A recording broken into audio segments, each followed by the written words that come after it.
আজি ডিমৰিয়াৰ সোণাপুৰত অংগনবাড়ী কৰ্মী সহায়িকা সন্থা আৰু CITUৰ যৌথ উদ্যোগত দেশজোৰা আন্দোলনৰ কাৰ্যসূচী ৰূপায়ণ কৰা হয়। আন্দোলনকাৰীসকল সোণাপুৰ পুৰণা বজাৰৰ পৰা চক্ৰ বিষয়া কাৰ্যালয়লৈ গৈ চক্ৰ বিষয়াক তেওঁলোকৰ বিভিন্ন দাবী সম্বলিত স্মাৰক পত্ৰ প্ৰেৰণ কৰে।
সাধারণ মানুষের স্বার্থ শ্রমিক কৃষকর আন্দোলন জিন্দাবাদ জিন্দাবাদ অধিকার স্বার্থ কৃষক শ্রমিক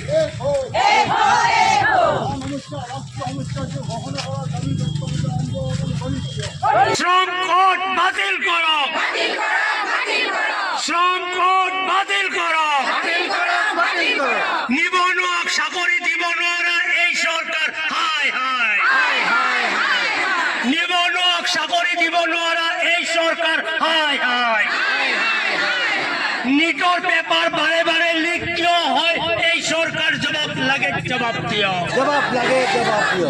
ইনকলাব জিন্দাবাদ, ইনকলাব জিন্দাবাদ, বৃহত্তর ডিমরিয়া অঞ্চল কৃষকক মাটির পাট্টা দিয়ার ব্যবস্থা করক, পাট্টা আজিলৈকে দিয়া নাই কিয় জবাব লাগে, জবাব দিয়ক, ইনকলাব জিন্দাবাদ, মূল্যবৃদ্ধি রোধ করক, মূল্যবৃদ্ধি রোধ করক, রন্ধন গ্যাসের দাম 1000 টাকা হয়েছে কিয় এই সরকার জবাব লাগে, জবাব দিও, রন্ধন গ্যাসের দাম 1000 টাকা হয়েছে কিয় এই সরকার জবাব লাগে, জবাব দিও।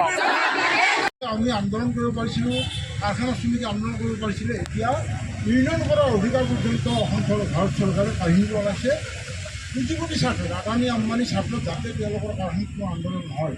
আৰু এইটো আমি বিৰোধিতা কৰিছোঁ। যিসকলে চাকৰিত নিয়োগ পাইছে, চাকৰি কৰি আছে, তেখেতসকলৰ পেঞ্চনৰ কোনো নিশ্চয়তা নাই। তাৰ কাৰণটো কি, তেওঁলোকৰ পৰা শতকৰা 10% কাটি নিব ঠিকেই, আৰু শতকৰা 10% চৰকাৰেও জমা দিব। ক'ত জমা দিব? Pension fund manager.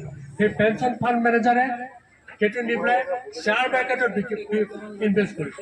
সেই শ্বেয়াৰ মাৰ্কেটত যদি প্ৰফিট হয়, লাভ যদি হয়, তেতিয়াহ'লে আপোনালোকে পেঞ্চন পাব, আৰু যদি লাভ নহয় আপোনালোকে পেঞ্চন নাপায়, কোনো নিশ্চয়তা নাই। আপোনালোকে কিমান পেঞ্চন পাব কোনো নিশ্চয়তা নাই, কিন্তু আমাৰ নিশ্চয়তা আছিল। কোম্পানীভুক্ত শ্ৰমিকক নিয়মীয়াকৰণৰ ব্যৱস্থা কৰক, ইনকলাব জিন্দাবাদ, নিৰ্মাণ শ্ৰমিকৰ ভোট ৰক্ষা কৰক। ন্যূনতম মজুৰি 26,000 টকা আজি আইনমতে দি আছে, সেইটো আমি বিচাৰিছোঁ। আৰু অংগনবাদী কৰ্মী সহায়িকা সামাজিক সুৰক্ষা লাগে, যেনেকুৱা PFৰ ব্যৱস্থা আছে, এইবিলাক ব্যৱস্থা আছে, গ্ৰেচুৱেটিৰ ব্যৱস্থা আছে, সেইটো আমি নাপাম নেকি? আমিতো মানুহ হয়।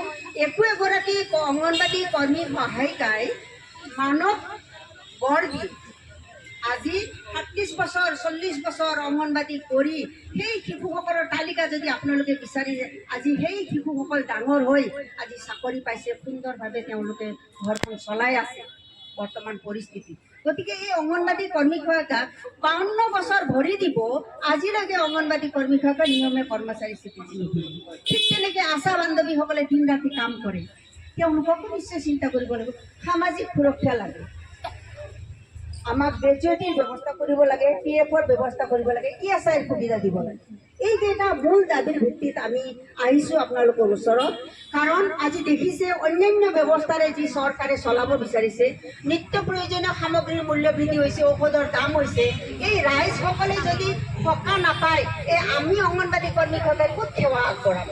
সেই কৃষকৰ, সেই মহিলা সমিতিৰ, সেই শ্ৰমিকৰ, সেই মানুহবিলাকৰ ল'ৰা ছোৱালীক লৈয়েতো আমি কাম কৰি আছোঁ। কিন্তু তেওঁলোকে যদি আজি হাৰেছমেণ্ট হৈ আছে, আজি দেখা পাইছে উজনি অসমৰ 4খন জিলা বান আক্ৰান্ত হৈ কেনেকুৱা পৰিস্থিতিত হৈছে, এইটোতো গম পাইছোঁ। এতিয়া দেখুৱাইছে এজন বৈজ্ঞানিকে, এজন শিক্ষাবিদে জনাইছে এই বানপানীৰ সমস্যাটো এনে হোৱা নাই, এইটো আক্ৰমণৰ ফলত হৈছে।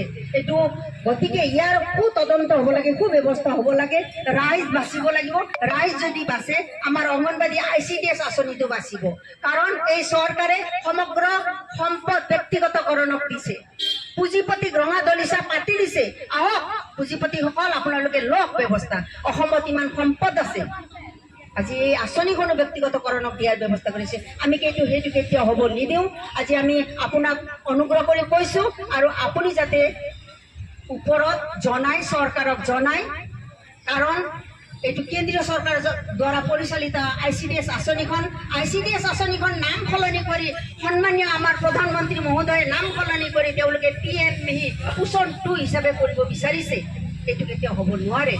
আমি দাবী কৰিছোঁ, আমাৰ দাবী হয়, আমাৰ অধিকাৰ হয়। এই অধিকাৰ আমি ক'ব আহিছোঁ। আমাৰ অফিচ হয় এইখন, আমাৰ অফিচত ক'ব আহিছোঁ। নিশ্চয় আপোনালোকে ইয়াৰ সুব্যৱস্থা কৰিব বুলি মই আশা। মাননি এজনী কৰ্মীক 8,000 টকা আৰু সহায় কাৰ্ডে মাত্ৰ 4,000 টকা। আজিৰ দিনত এই জুই চাই দামত, বস্তুৰ দাম, এই দামত যেন আমি 8,000 বা 4,000 টকাৰ চলিব পাৰোঁ। এতিয়া আমি চৰকাৰক অনুৰোধ কৰিছোঁ যে অন্ততঃ আমাৰ কৰ্মী আয়োগখনে মাননি বৃদ্ধি কৰক, নহ'লে আমাৰ শ্ৰমিক হিচাপে আমাৰ মজুৰি দিয়াৰ ব্যৱস্থা কৰক, আৰু নহ'লে আমাৰ 3টা আমাক নিয়মীয়া কৰ্মচাৰীক মৰ্যাদা দিয়ক।